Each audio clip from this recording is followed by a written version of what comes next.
قرآن پاک میں ایک ایسی قوم کا ذکر ہے جس کی تباہی آج تک انسانیت کے لیے رہسمئی بنی ہوئی ہے، یاجوج اور ماجوج، جس کی تباہی سے دنیا کانپ اٹھتی تھی اور جسے دنیا گو اور ماگو کے نام سے بھی جانتی ہے۔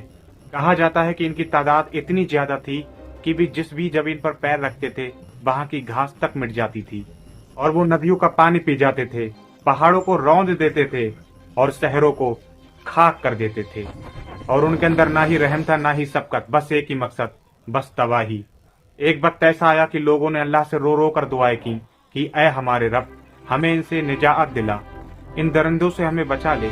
تب اللہ نے اپنی رحمت سے ایک نیک اور طاقتور بادشاہ کو اٹھایا جس کا نام تھا ذوالقرنین، جسے اللہ نے رحمت، علم اور طاقت تینوں سے نوازا تھا۔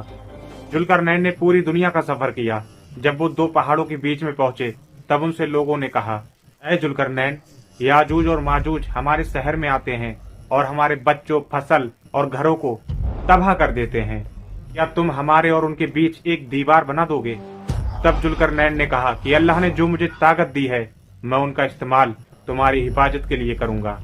انہوں نے ایک اتنی مضبوط دیوار بنائی کہ یاجوج اور ماجوج نہ اس کو توڑ پائے نہ ہی اس پر چڑھ پائے، اور پھر صدیاں بیت گئیں۔ وہ دیوار آج بھی کہیں موجود ہے لیکن کوئی نہیں جانتا کہ وہ کہاں پر ہے۔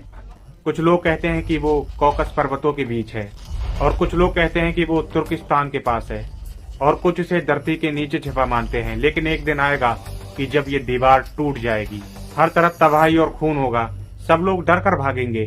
تب عیسیٰ علیہ السلام آئیں گے اور وہ اللہ تعالیٰ سے دعا کریں گے۔ تب اللہ تبارک و تعالیٰ ایک کیڑا بھیجے گا جو یاجوج اور ماجوج کی گردن میں گھس جائیں گے، اور وہ سارے ایک رات میں ہی مر جائیں گے۔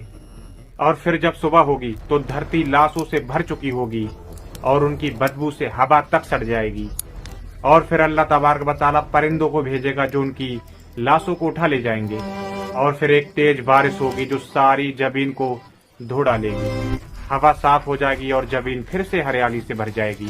یاجوج اور ماجوج کا یہ واقعہ قیامت کی بڑی نشانیوں میں سے ایک ہے، اور یہ یاد دلاتا ہے کہ کوئی کتنا بھی طاقتور کیوں نہ ہو، اللہ کے آگے سب کمزور ہے۔ اللہ اکبر۔